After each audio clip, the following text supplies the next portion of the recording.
পরমারাধ্য প্রভুজি আমাদের বলছেন, আচার্য সমীপে জ্বালিয়ে নাও তোমার অন্তর দীপ। তারপর সে আলোয় যে যেখানে আছো সেখান হতে শুরু করো তোমার পথ চলা। নিজের ইচ্ছে কোনো কিছু ছাড়া বা ত্যাগ করার দরকার নেই। তুমি কিছু করতে যেও না। আচার্যের প্রতি ভালোবাসাটুকু দাও। লক্ষ্যের প্রতি রাখো অটল বিশ্বাস। আপন চেতনা হতেই ফুটে উঠবে পথের সংকেত। লক্ষ্য কত দূর চিন্তা করার দরকার নেই। তত্ত্বমসি। তোমার আন্তরিক প্রচেষ্টা ও বৈরাগ্যের ভালোবাসাই এনে দেবে তোমার প্রাপ্তি।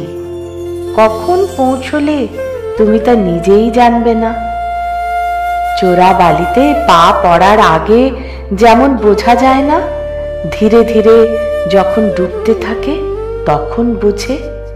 সচ্চিদানন্দ সাগরেও তাই। তফাৎ হলো চোরা বালিতে মৃত্যু আনে, আর এখানে ডুবে নবজীবন লাভ হয়। পরমারাধ্য প্রভুজিকে আমার অনন্ত প্রণাম।